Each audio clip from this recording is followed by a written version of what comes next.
Today on The State of Us, who should get to vote? Becoming a citizen of the United States.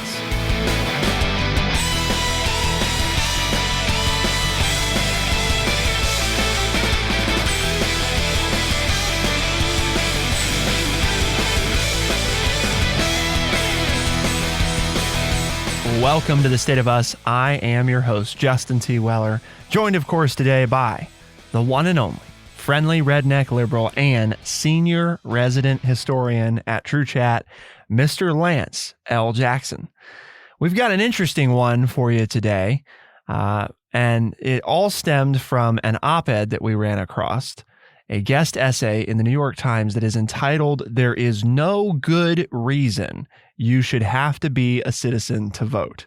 So we're going to put that to the test today to see if we can find any good reasons that you should need to be a citizen in order to vote. And more importantly, I think even, we're going to talk about in the second and third segments of the program, what should it take to be a citizen? Because maybe this author's trouble is not so much with the concept of citizenship as it is with it's so difficult to become a citizen that then the answer is, well, nobody should have to be a citizen to vote. So we're going to examine all of that, and I'm sure we'll include some other stuff. But before we do, Lance, what is the word of the day? We're going to go with manjugate. 3 syllables, M-A-N-D-U-C-A-T-E. It means to chew or to masticate. So like I manjugate on something would be like saying I chew on something? Right. Well, or we're going to manjugate process it on the idea of what it means to be a citizen, and should you be a citizen to vote? So, Lance, this opinion writer, right? There's no good reason you should have to be a citizen to vote. I'm trying to figure out here how to sum this up. I guess this paragraph talks about a little what. It's easy to assume that restricting the franchise to citizens is an age-old, non-negotiable fact, but it's actually a relatively recent convention and a political choice. Early in the United States history, voting was a function not of national citizenship, but of gender, race, and class. As a result, white male landowners of all nationalities were encouraged to play an active role in shaping American democracy, while women and poor, indigenous, and enslaved people could not. That wholesale discrimination is unquestionably worse than excluding resident foreigners from the polls. But the point is that history shows us how readily voting laws can be altered and that restrictive ones tend not to age well. Another misconception is that citizen voting rights have always been the prerogative of the federal government. In fact, states have largely decided who had a say in local, state, and national elections. Arkansas was the last state to eliminate non-citizen voting in 1926, and it wasn't until 1996 that Congress doubled down with the Illegal Immigration Reform and Immigrant Responsibility Act, which made voting in federal elections while foreign, already not permitted because of state-level rules, a criminal and deportable offense. So, in fact, Lance, right, history tells us that, we've had people for a long time where, you were a citizen, but that didn't necessarily mean that you were voting, because we had lots of women citizens, right? And they weren't allowed to vote. And we had lots of citizens who were poor, who didn't own land, and they weren't allowed to vote. So being a citizen and voting for much of our history have, in fact, not gone. You being a citizen didn't automatically grant you the right to vote. Well, and I think the point of the author, and they are technically correct historically, there were people that were not citizens of the United States who would live in a town or an area, and when it was time to vote, they were considered a citizen of that town, and they would be allowed to vote, even though they maybe weren't, quote, an American citizen. And then the point of states deciding who has the right to vote, we know, as we talk about the 19th Amendment and women getting the right to vote, that there were many Western states that had allowed women the right to vote before the passing of the 19th Amendment. There were, I think, close to 20 states that were allowing women to vote before it was added to the Constitution. So historically speaking, the author is correct. There has not necessarily always been, keyword there, always been this correlation to being a citizen to have the right to vote. And so they are correct. Now, that is something, again, that most of us just always assumed, I guess, went hand in hand. But that is, they're right. That's not true. So it brings up an interesting premise of, well, should that be something, that we take a look at? Because if you're living in this country and you're working in this country and you're under the laws of this country, should you have the right to vote? There are some states out there that are talking about, well, if you're allowed to drive when you're 15 and a half or 16, shouldn't you be allowed to vote? Why are we waiting until you're 18? We allow you some of the powers of adulthood before you're 18. And, I remember growing up, I was going to have to be 21 to have the right to vote until that was changed. And then it was dropped to 18. Oh, you mean it hasn't always been 18, Lance? It hasn't always been 18. Oh, it's changed. It has changed. Okay, we change things in this country. We That's do. What we do. And voting is one thing that has seen a lot of change. And I think what the author's trying to do is to just get us to think about this and say, okay, well, what about this? We have a lot of people living in the United States who are, and I know there are many people out there, not our listeners per se, but many people out there who jump to the conclusion, well, yeah, and they're here doing bad stuff, and so they shouldn't have the right to vote. But there are thousands of people living here who are working and paying taxes and obeying the law and helping our economy who don't have the right to vote because they're not a citizen. Well, and I hope that our listeners will manjugate on the premise that part of the issue, and we teased this at the beginning, and the author even points this out, that it shouldn't be this onerous, to immigrate, right? But given that it is, it would make much more sense to make residents provide proof of voter registration as a requirement for naturalization rather than the other way around. Very interesting idea there. The concept, right, being that if you're becoming a naturalized citizen, to become a naturalized citizen, you must first demonstrate that you have registered to vote. Obviously, that's not how it works right now. In order to vote, you must first become a citizen, and then it's up to you whether or not you register to vote. But to your point, Lance, I think that it's a larger conversation, and that's what I'm hoping listeners will manjugate on, right? Well, because that larger concept is, when do you become an adult, right? Because, for example, I've been a citizen since the day I was born because I was born in this country, which automatically makes me a citizen. Well, that's fine and dandy and all, but what exactly did being a citizen get me when I was 5 years old? I mean, what could I do that somebody else who was, for example, a legal, immigrant, like with a green card working here, what did I have the right to do that they did not have the right to do? What if we did this? Just off the top of my head. What if we tied citizenship to registering to vote? What if we said you're not a citizen until you've registered to vote? And now listen, folks, I know some of you are picking up your phone and you are just beating away on it and, sending us that email at podcast@thestateofus.org and letting me have it, but just throw that one in there in your brain and let him have it and masticate on that a little bit. I thought it was manjugate. It is. I'm just using the definition. Okay. I'm ceding victory to you. I'm just using it. I'm just using I'm this showing early. I'm showing quitting on us. I'm showing the plethora of my vocabulary. Okay.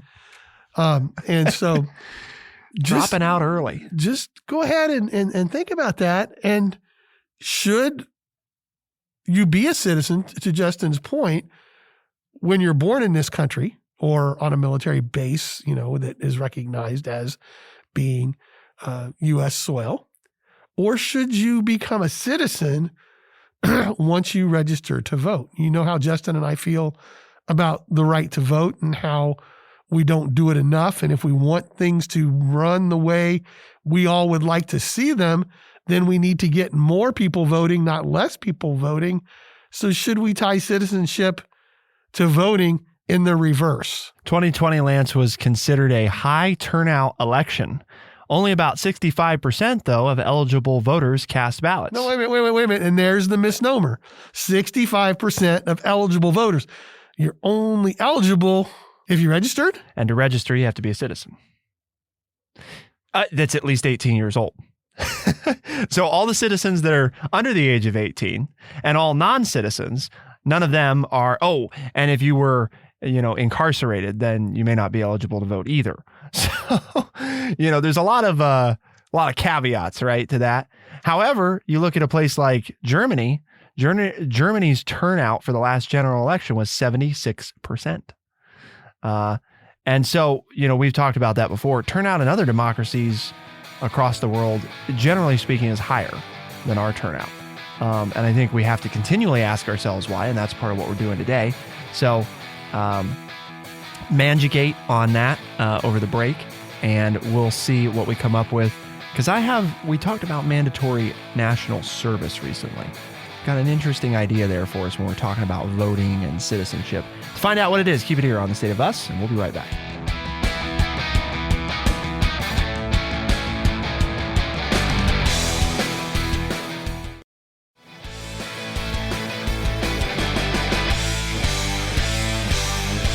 So recently, Lance threw out this nice proposal for mandatory national service. And you've got basically the ability, right, to, you have until age 25 to complete your national service. And there's some stiff penalties. We're not going to spoil everything, though. You got to go back and listen to what those penalties are that Lance threw out there for us. But the thinking was that everybody in the country, starting from now moving forward, is required by age 25 to have completed national service. We had also thrown out some ideas tied to that. And national service, by the way, a year of national service. So that could be, you could spend it in the military. You could spend it working for a nonprofit. You could spend it working, for AmeriCorps or the Peace Corps. We had thrown out a lot of different ideas, but the goal of this was, the hope is to build some national unity, right? And an understanding of tying us together as a country, as a people, working on the common good of making our country a better place. Well, and I think I also said that I would throw my hat into the ring and say, even though I'm well past the age of 25, I would meet the same requirements that I'm asking of others. Yes. My guess is that we'd have to give on that in order to get it passed, because the people who would vote on it would say, yeah, it's a great idea, but we don't want to have to do it. So, which is part of the reason, right, that among all age groups, it's about 49% support the concept of national service. But when you look at those 30 and under, they're the group that least supports it, because they're the ones, obviously, that would be the most affected by it. So there's a lot of people that think it's a great idea, but the proposals, generally speaking, don't involve them having to do it. My thinking here with national service, Lance, is because we've had a lot of different conversations that to me all tie back together, which I've talked about before. It's this whole, driving, being drafted, becoming an adult, getting to vote, all this junk that we separate out, drinking, gambling, we separate it all out. And if I'm just being honest, I think it's real stupid, because I think that we have, for the most part, set some arbitrary boundaries that we think, well, generally those are okay. But I mean, if we're being, real serious, I met plenty of 23-year-olds who should not be, who should not be allowed to drive, or who should not be allowed to drink, but they are. And at the same time, I've also met some 17-year-olds that I feel like they're a lot smarter than the 35-year-olds that I see voting. So why can't they vote? You know what I mean? And I think if we all think about it, if we're all really honest with ourselves, right? We all know those people in life where it's like, man, they're 50 and I don't think they ought to be voting. But, I've met some really smart 16, 17-year-olds who maybe should be, And so I guess the point in all of that is, we've thrown out that kind of idea before of, we have, and a lot of confusion too about when you get to do what.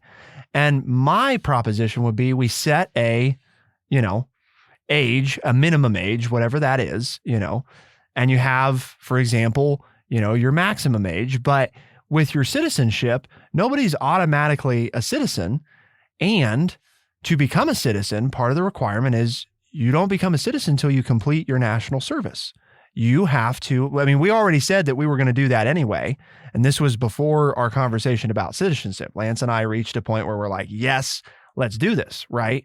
So why not say that is, because we do this knowledge test, and all this stuff that's related. I mean, we make it really hard, right, for people who are not a citizen to become a citizen.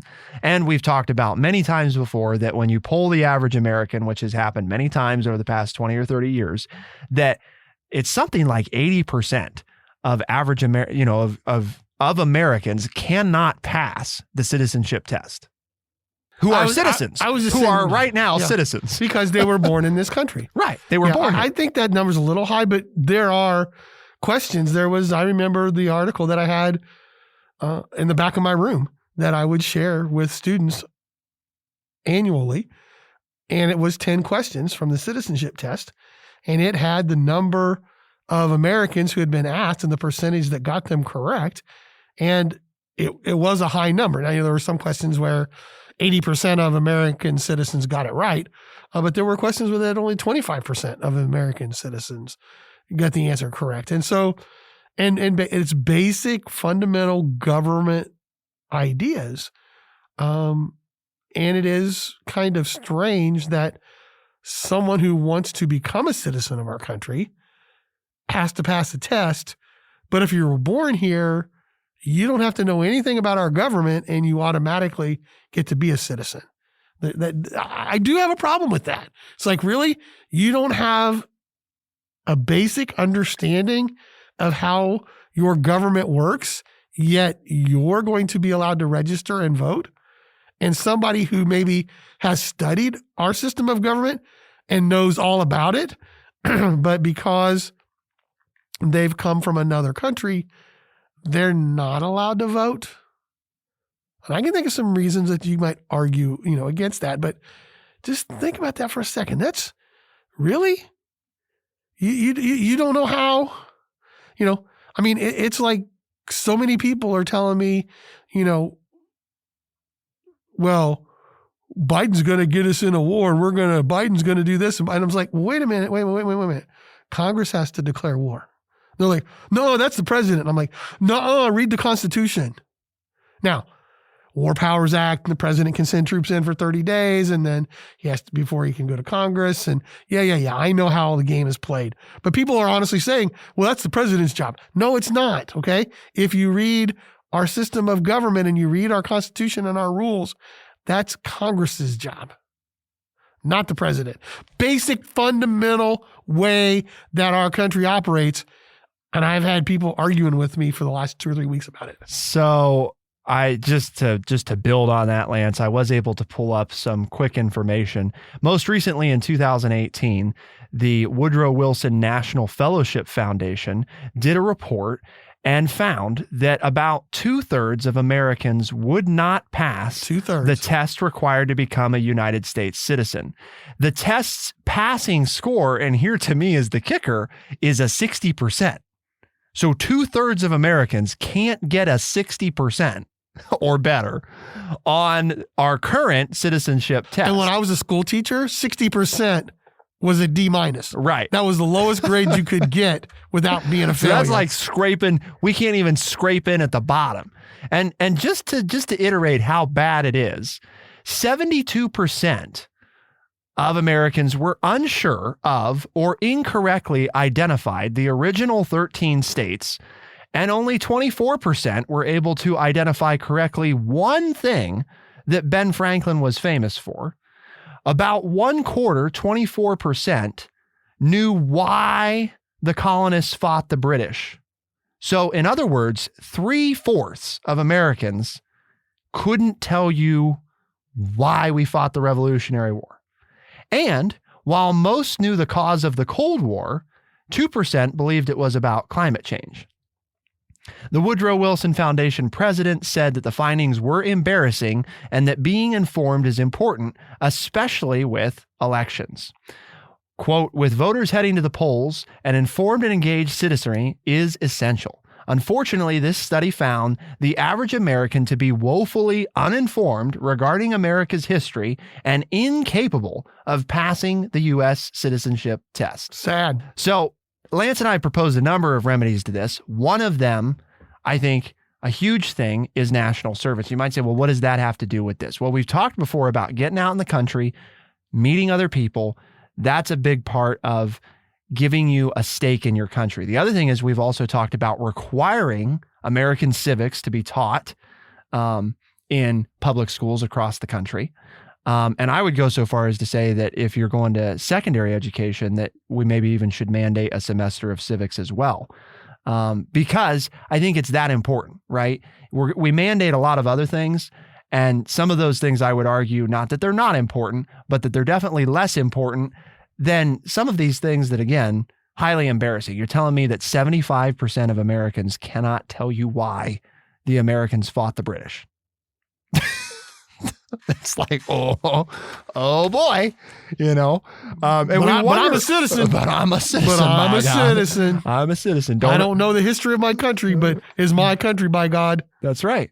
So I think that national service is a big part of that. Teaching American civics is a big part of that. And I think, yes, you should have to be a citizen to vote. But I think that it would be amazing how voting would change if you get the right to be a citizen after having completed your national service.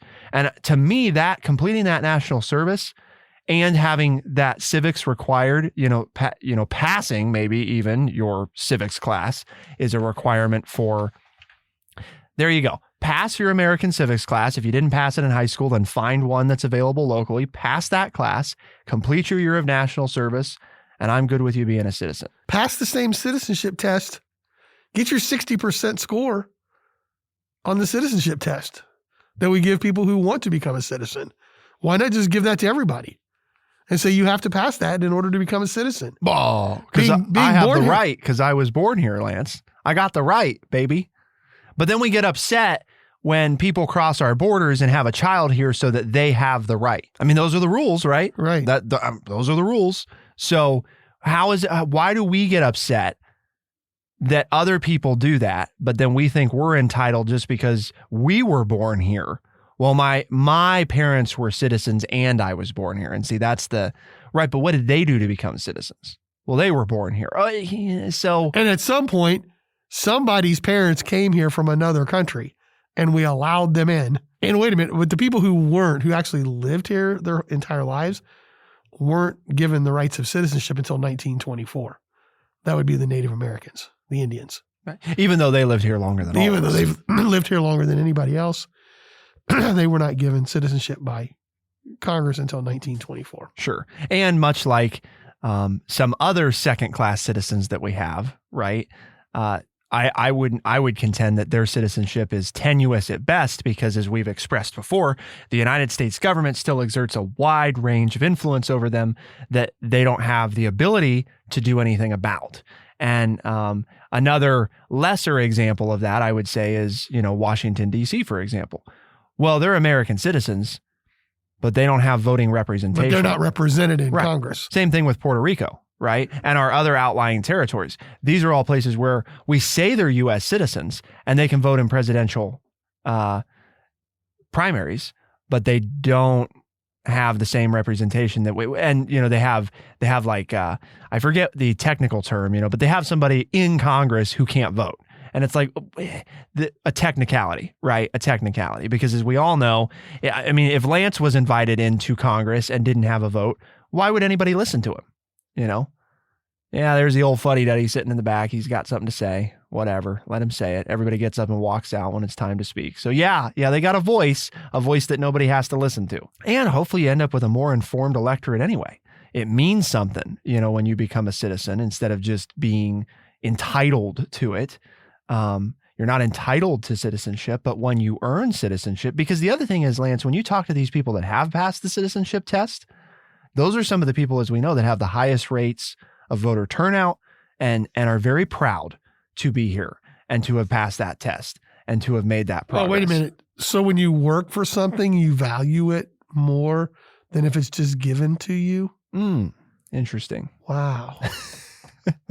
I never thought about that before. Revelations on the state of us Dripping today. with sarcasm there, folks.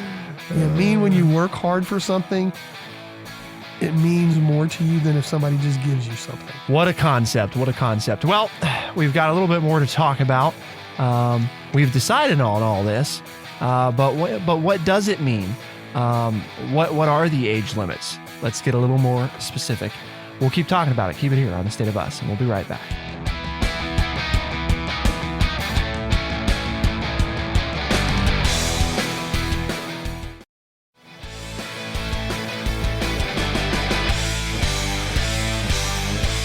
So if I don't become a citizen, Lance, right? Because Justin's grand idea here, if I don't become a citizen, then I can't get drafted. Is that right? Am I? Is that the direction we're going? Be correct. Yes. So that's part of the price of citizenship, almost. Oh. The other thing is, I'd like to just throw out there that once you become a citizen in my ideal system, there's no registering to vote, because at this point, right, you're already in the system. We've talked about this before, that currently the process of registering to vote, I'm not saying I'm opposed to, because again, you're given citizenship. Most Americans, they didn't have to do anything for it. So having a step of, verification or something, yeah, in the process that we're proposing, I think that would be unnecessary bureaucracy, right? I mean, you've done your national service, you've passed your civics test, like you're doing the paperwork to become a citizen. The registering part should be bundled into, in my mind, whatever you're doing to become a citizen. There's no reason for it to stay this separate, complicated thing. That sounds like government waste and spending a lot of money on stuff that there's no reason to spend money on. We're not for that at all. We don't want any kind of... Same thing with no registering for the draft either. Dumb. You become a citizen, it's all part of the same paperwork. If you're registered to vote, you're registered for the draft, you're a citizen, it's all, one thing. Instead of this, well, I'm a citizen, but I didn't register for the draft, which I'm legally required to do if I'm a male. And again, stupid. Why? Well, there is. Okay, you're going to ask why. The reason is address. We need to know where to find you. And just because you were born in Hospital X in this state doesn't mean that you're still there. Doesn't mean by the time you reach the age requirement, whatever that we shall deem necessary, that we know where you are. Right. But in this system, obviously part of becoming a citizen would be logging your current location and so forth. I mean, that would all be part of your paperwork. Where do we mail your stuff to? Where are you living? All of that. Be careful. What? You don't want the man to know? I don't like the man knowing. You have to file taxes every year, don't you? Okay. Yeah. I was just checking. I mean, they have that info, right? The day that you turn 18. I mean, you can lie, I guess, on that stuff. But if you want your tax return, you better list somebody's correct address somewhere you can get the mail, right? Well, no, because now you do it electronically, right? That is true. They just stick it right in your bank account, so they don't even need to know your address. You just have to have but they do require you to list it. The proper routing numbers. But again, is that wasteful? Don't need an address. All you need is a bank account and a routing number. Well, for the tax standpoint, right, I'm pretty sure part of the reason that it's important that be accurate is because, a lot of states and local areas are going to bleed through in taxes based on your federal return. So having an accurate location for you of your primary residence is relevant to your taxes. Likewise, even though you file it electronically, I think it's important to note too that frequently the IRS is going to mail you, if there's an issue with your taxes, they're probably going to mail you a letter, right? So even though you filed it electronically, you may not get an electronic notice. So if you list an incorrect address and then you don't respond to the IRS, now you start getting into they're fining you and attaching penalties and you never knew it because you thought you were sneaky and didn't list an address that you actually have access to. So I guess we've only had to pay taxes for about 100 years. Right. Of being federal taxes. Of being a country. Yes. Sure. Well, because we didn't have an income tax. So what? Yeah, I know. Lots of learning today, hopefully. Some people know. I'm sure we have smart listeners, Lance. I'm sure that a lot of them already know these things. But for those that don't, it is true. We have not always had taxes. So now there's one, taxes. You have to pay taxes no matter what, or just once you're a citizen? Because now you'd have a lot of people, if you can get out of paying taxes, And should you have to pay taxes if you're not a citizen? Because right now you do, right? I mean, we've talked about that before. You got to pay taxes. One of those certainties in life, right? Death and taxes. Death and taxes. IRS is coming for you, baby, one way or another. They tell you that too, right? If you're, if you've not immigrated to the United States legally and you're living here illegally, they tell you make sure to pay your taxes, because that's a quick way, right, for the government to get a hold of you, is if you're not paying your bill. A lot more likely to come for you then. Does everybody still pay taxes no matter what? If you live here, you pay taxes, but you get this other set of privileges, mainly voting, and some responsibility like the draft once you're a citizen. Or do only citizens pay taxes? Because then you get into taxation without representation, right? At that point, I think everybody's paying taxes. Because you have the path to become a citizen, right? You're also reaping the benefits of the taxes, being the roads that you're driving on, the water system that is providing you your bathing opportunities and dishwashing opportunities. So you're using services either way, which is and you benefit from the national defense, right? A big part of our budget.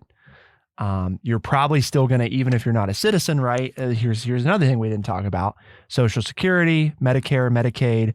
Are you still eligible for those things if you're not a citizen under our system? Because there's a tax component, right? I think it's an interesting discussion, because I guess let me put it this way. I'm open to discussing the different scenarios of that, but I do think there's a clear line here on, let's say you're not eligible for Medicare, Medicaid, or Social Security if you're not a citizen, okay? Let's just hypothetically. Then I also don't think that you should be paying into those from a tax standpoint. Because right now, that's how that system works, right? Even if you're not going to get those things, or even if you're not allowed to get them, part of your paycheck still goes to those things. But that's why they were set up by the government. Sure. I mean, it's not an illegal thing. It's just, it is in my mind, that's a flaw in the system. Why am I paying into something that's supposedly for my benefit that I can't benefit from? Now, I'm not saying that I think that you should only be eligible for those things if you're a citizen. I'm just saying that if that's the way we were going to go with it, I want to be very clear that I don't think then it's fair to force those people who cannot, because to Lance's point, a lot of your taxes, right? Public education, roads, bridges, water, sewer, these things we need, right? They're part of society. Everybody in some way benefits from their existence. You get into some more specialized things where, well, if I can't ever draw on Social Security, then why am I having to give thousands of dollars every year to the government for a program that's supposed to be for my retirement? Why couldn't I set that aside on my own? I don't know. That's a more tricky one. The Social Security, Medicare. Well, it's not tricky until we change the system, right? Okay, I mean, right now you're going to be eligible for that, and I mean, I'm the one who didn't get eligible for it when I worked all those jobs. Because of being a public school employee, we have our own retirement system, so I don't get Social Security. But if I work a job in the summer or before I became a teacher, they took out Social Security. Well, guess what? I don't get access to it, and I don't get that money back. We have a solution for that, though, Lance, right? Do away with all these separate public retirement systems, because government workers also have, there's like... Oh, I know. Right. There's the teachers, but then there's, the people that work for the state and the people that work for the Fed, and then there's the military, and then there's Social Security, and there's all these different public versions of retirement systems that are out there, right? And you and I have talked about before that really fascinating concept of just destroy all that, and you put into a specialized American government investment account. I think it's $5,800 for every citizen when they're born, and we figured out then everybody would retire at 65 with at least $1 million fixed. I mean, fixed. You have to set that 5,800 against inflation, but we also talked about how that's a substantially lower investment than all these other things that we make: state teachers' retirement, Social Security, military retirement, all those things. This is cheaper, and it's a bigger benefit. Yeah, no, it's true, but I'm just pointing out, under the current system, I've paid into Social Security throughout my lifetime, and I will never reap any of the benefits. It's too bad. We should fix that.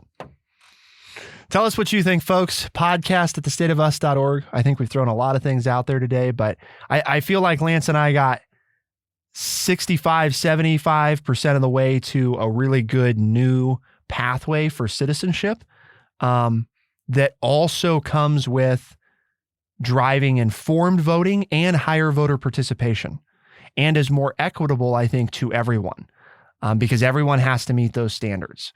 And I think that's, to me, that's the really big positive. And that's the key, right? That's program. The discussion that needs to be had. Yes. Is what do we need to do? Is this one of those items, citizenship, that can drive higher voter participation, higher voter turnout? Therefore, more of us are having a say-so in what our government will look like. And then therefore, everyone is being better represented. Because if we're not voting for whatever reason, then you're really not being represented. And what would happen if our voter turnout was 80 or 90%? How would that change the dynamics of our elected bodies that make the laws that we have to live and follow? But yet we sit around and complain, but such a high number of us don't bother to go vote. And if we voted, then we would be represented. And so that's how citizenship to me ties into voting. We need to tie it in there so that we get more people voting so that we can have a better representative government. And in our system, not just would we have maybe 80 or 90% voter participation, we'd also have 80 or 90% voter participation with people who have passed an American civics class. So we would have they're more knowledgeable about what they're voting more on. people voting who are more knowledgeable voters. Tell us what's wrong with that. Podcast at thestateofus.org. Why do we have this conversation today, Lance? Well, because here at True Chat, we have a mission. And our mission is to educate people by providing honest, open, and respectful conversations. And I think we've done that again today. And if you like today's show, share it with your office mates and your family. And if they say, well, where can we listen to this show? We'd like to be able to discuss it a little bit better with you tomorrow at work or around the dinner table, and say, well, you can find these guys on Spotify, Overcast, Stitcher, Apple Podcast, and everywhere podcasts are found. The State of Us is available Tuesdays and Thursdays as a podcast first thing in the mornings, and we can be heard on the weekends in select talk radio markets. That's AM and FM radio stations around the country.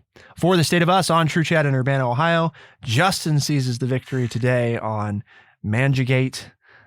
Good word though. I mean, I don't think I'd ever heard it before today, Lance. So I liked that one. We learned a new word, I'm sure, for most of us, and the new way to use it, right? So I'm Justin T. Weller. Lance Jackson here. I won with the word lasagna, which was reneged by the producers. Reneged. And so, but I won with the word we lasagna. It. Yes. Okay.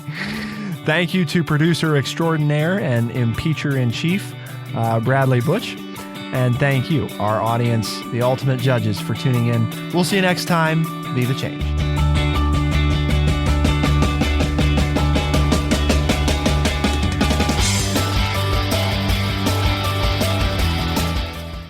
Be sure to check out our website, thestateofus.org, for books, articles, and all the ways to tune in.